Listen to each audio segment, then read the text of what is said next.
Oh, yeah. And then, of course, anytime that you have a situation where you have somebody pestering you, like if I'm not a smoker anymore, but I used to be. And one of the things that used to drive me crazy was I'd sit down somewhere, maybe have a cocktail or a dinner or something, and a friend or an acquaintance would come by and just pick up the pack of cigarettes and take one without it being offered. And it's like, wait a minute, I paid good money for that. That's my coffin.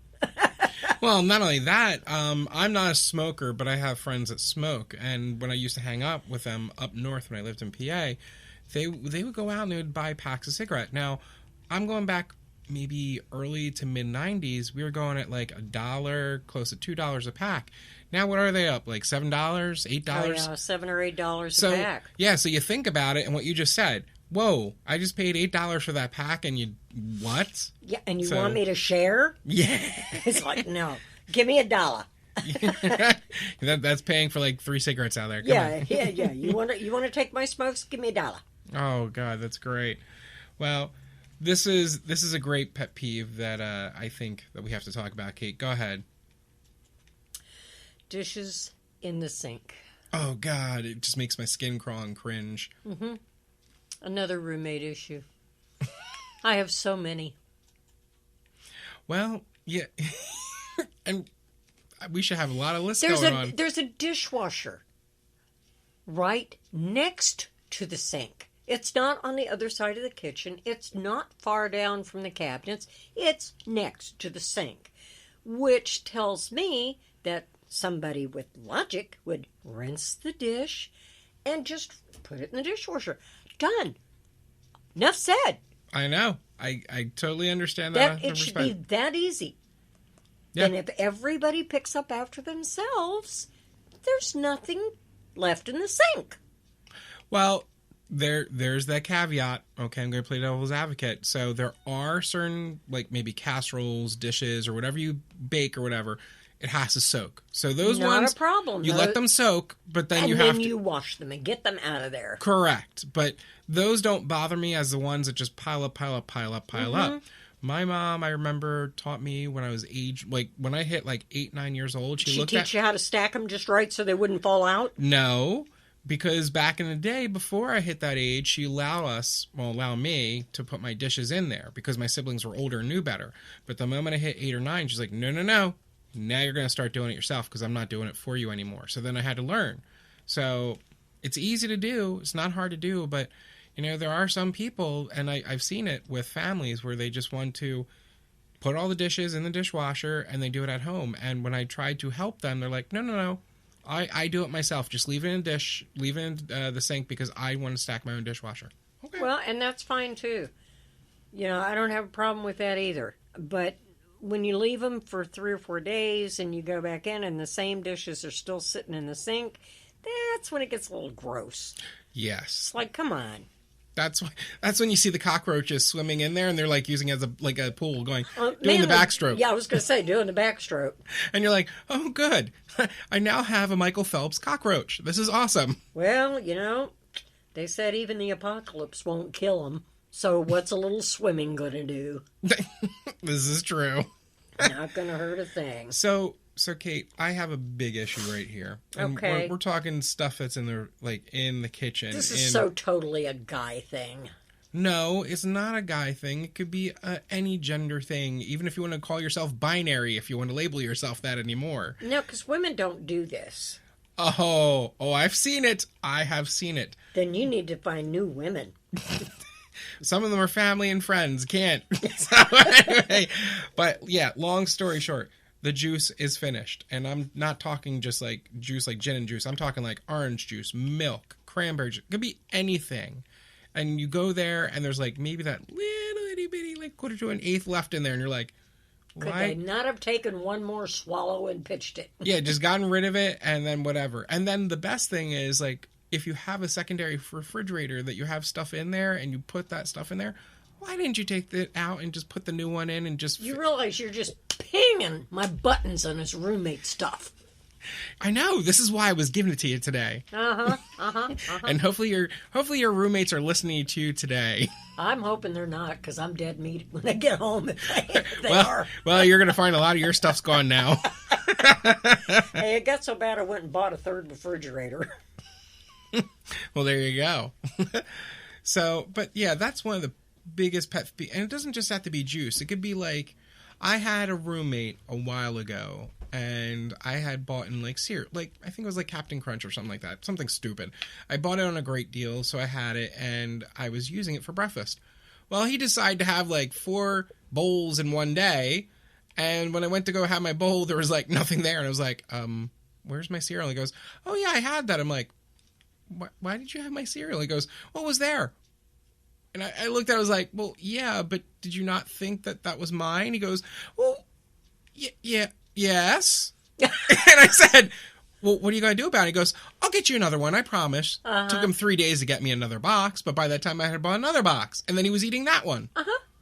Yeah, and that's another roommate issue. One of my roommates went and bought buy one, get one on cereal. Before she could even get the one box that she had set aside for herself, the other one was already gone. Now, I don't eat breakfast. She doesn't typically eat breakfast. That only leaves one other person in the house. Actually, no, 2. The dogs. The dogs did it. Oh, no. My dogs won't touch it. They want real food. That's great. I love it. They only want real food. But yeah, I can see that. It induced the need to have a separate refrigerator and a separate cupboard. Now, granted, my cupboard is a cardboard box, but it holds all my dry goods stuff. And I know where it is, and I know how much is there, so I don't have to worry about it disappearing. No, and the thing is, like, if you know that you're going to be eating someone's food, at least have the courtesy to tell them, say, you know what, Kate, I went in there, I had a box of whatever, I'm just letting you know that, but I'll get you next time, or something like that, or, help yourself to one of my things if you want. So that would be more appropriate than just letting it disappear, and you're like, wait, what happened? I wouldn't even mind it disappearing if, when you got to the last one, you didn't take it without asking. You can have it, most likely, but at least tell me. Let me know it's the last one so that you can either replace it, or I'll go get some more, or, don't just take it and not say anything. And that happens a lot, unfortunately. The best is, Kate, and this is the funny thing is, and I'm sure you've seen it with like roommates and everything else, friends, family, doesn't matter.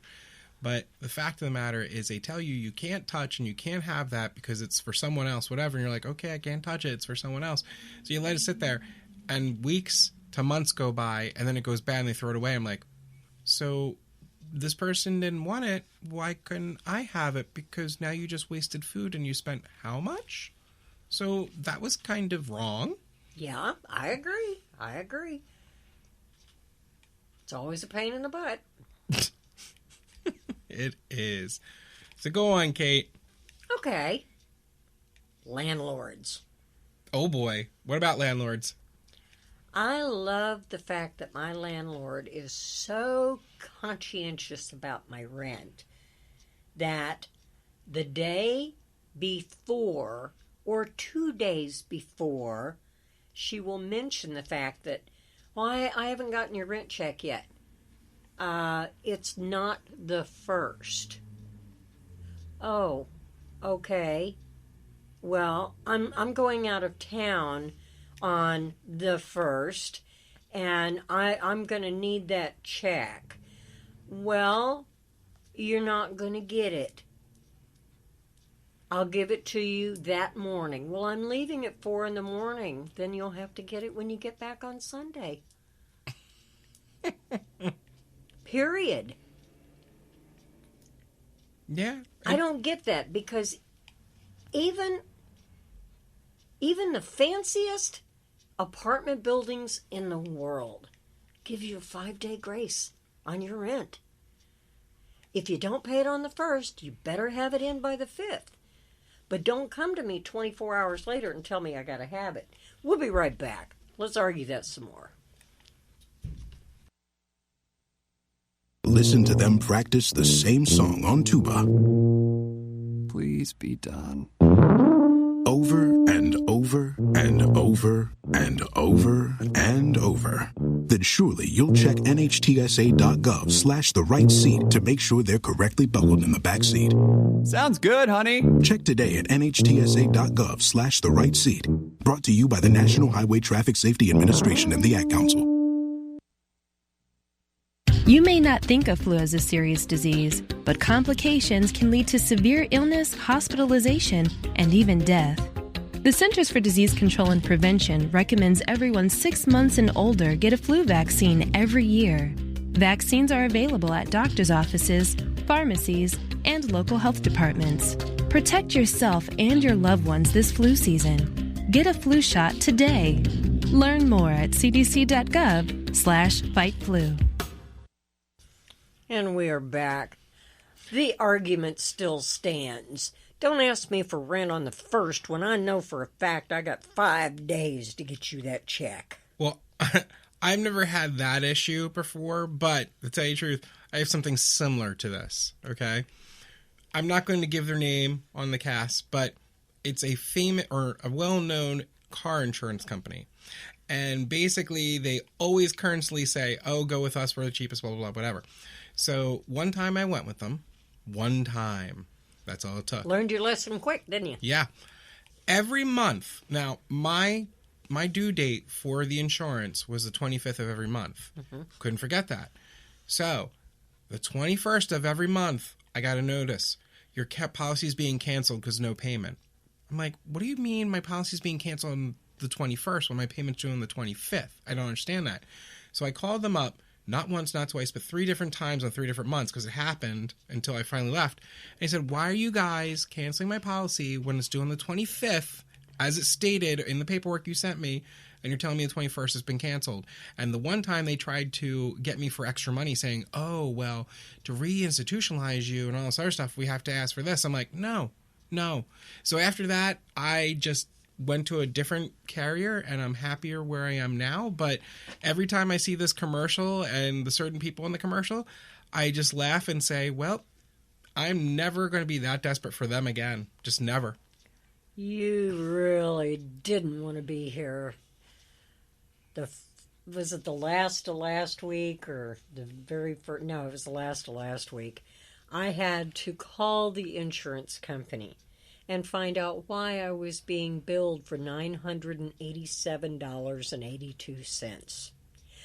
I went nuts because I've been paying $35.82 a month for my coverage because I've got Obamacare still. Mm-hmm.